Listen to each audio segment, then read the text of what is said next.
Evelyn to Philip, V-mail dated October 8, 1944. My dearest, nothing much to say today, but want to keep up the daily correspondence. Last night I ironed my accumulation of the week, washed a few pieces, showered, and then knitted on Adele's pink sweater for a little while. I had washed the pinafore and hat of Adele's doll, which had gotten pretty beat up, and when I finished with the doll, she looked brand new once more. And don't you think Adele noticed it first upon arising this morning? The first thing she said was, "Oi, oi, oi." She substitutes that for "oh my" at times. "Mommy, dolly, pretty, hat on," and proceeded to kiss the living daylights out of the doll. What a kid. Today, for a change, Adele is napping.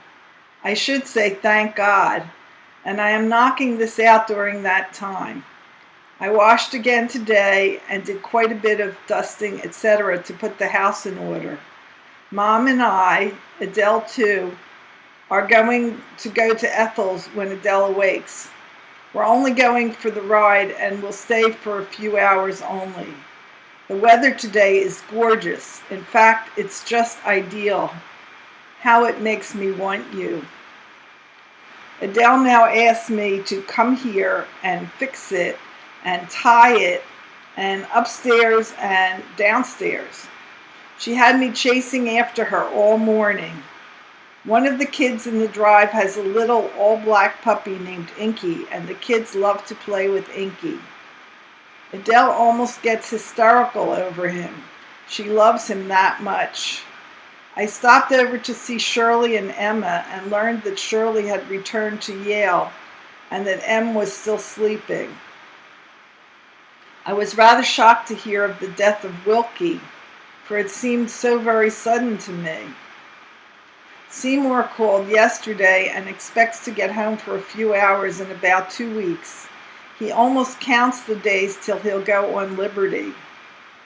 I must run along and finish getting dressed before Adele wakes.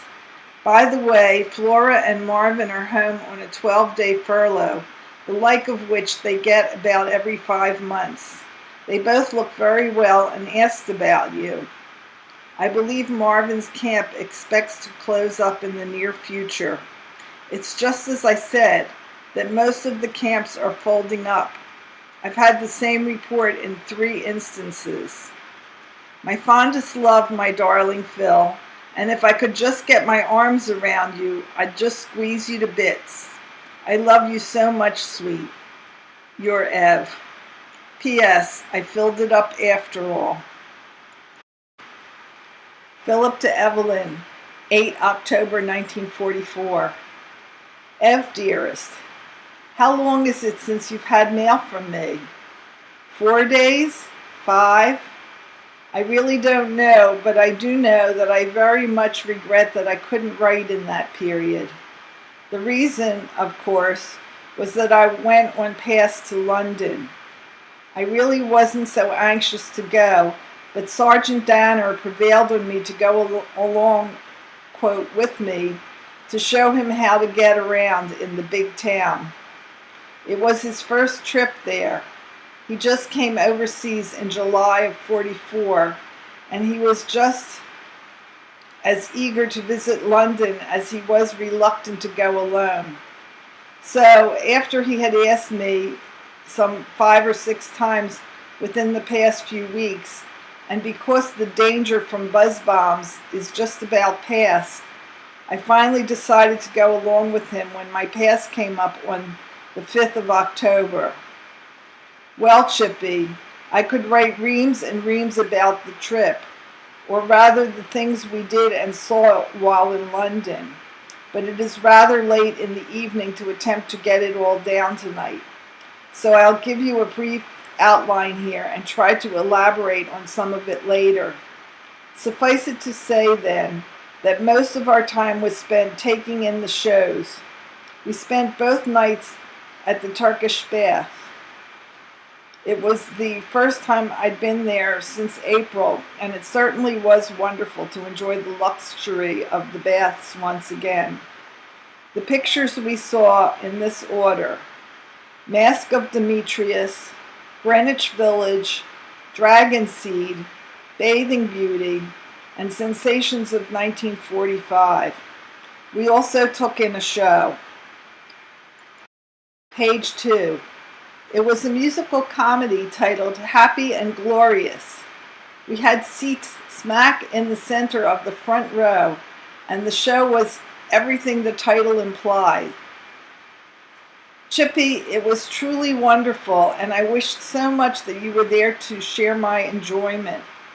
The stars were Zoe Gale, the lead in Strike a New Note, which I saw last winter, and Tommy Trinder, a very personable and talented comedian. Zoe is a sweet-looking redhead, and Hollywood is overlooking a good bit in her. She dances and sings to please anyone and has a world of charm. Danner enjoyed the show almost as much as I did.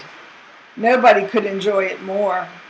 We left the Palladium all aglow with the exhilaration that the music and dancing and comedy inspired.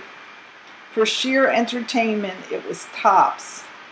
As for the movies we saw, I particularly enjoyed Bathing Beauty. Don't, if you can possibly help it, sweet, miss this one. The music is superb. I particularly Ethel Smith's and Harry James's solos. Esther Williams is as pretty as any girl has a right to be. Red Skelton plays his best role to date. His imitation of a gal getting up in the morning is a classic of its kind. The ballet school interlude is a scream. To boot, there are the exciting rhythms of Xavier Cugat and the lovely-to-look-at color schemes of Natalie Kalmus. I saw this one alone because Danner insisted he wanted to see some of the sights. I still think he, Page 3, couldn't possibly have seen anything nicer than what I saw in the movies. Anyway, I enjoyed it so much that I sat halfway through it again. Dragon Seed was very good too, although Kay Hepburn is far from being as impressive in the role of the Chinese girl as Louise Rayner was in The Good Earth. Of the two, Good Earth was far superior. But, as I said before, it is a good picture and very much worth seeing. Greenwich Village is also very good entertainment. Carmen Miranda is her usual colorful, ebullient self. The romantic lead opposite Don Amici is a beauty named Vivian Blaine, who I think is making her debut in this one. She is, without a doubt, one of our prettiest actresses, has a sweet voice, lovely legs, etc., but alas, she lacks sparkle. Somehow, with all her commodities, she fails to hit the spot. The Sensations of 1945 is a stinkeroo compared to the others. Mask of Demetrius is a suspenseful adventure story which is also worthwhile if you care for that sort of a picture. Sidney Greenstreet and Peter Lorre are excellent as usual. We ate mostly at the Eagle Club, but treated ourselves to one very excellent dinner at the Criterion Restaurant in Piccadilly Circus. Remember the hors d'oeuvres I had there in my previous visit? Well, Chippy, looks like the few letters that were waiting, Page 4, for me on my return will have to go unanswered for the time being. It is time for lights out. It is also date time, and time to remember how sweet you are and how much I love you. Good night, my darling. My love to the pumpkin and the family. Your adoring Phil. P.S. Enclosed are 2 snaps taken about 2 weeks ago. Hope you recognize them as your ever-loving hubby. I cut one because the angle was wrong and the nether half was distorted. You might send the negatives to Jack N. Maybe he can do something with them.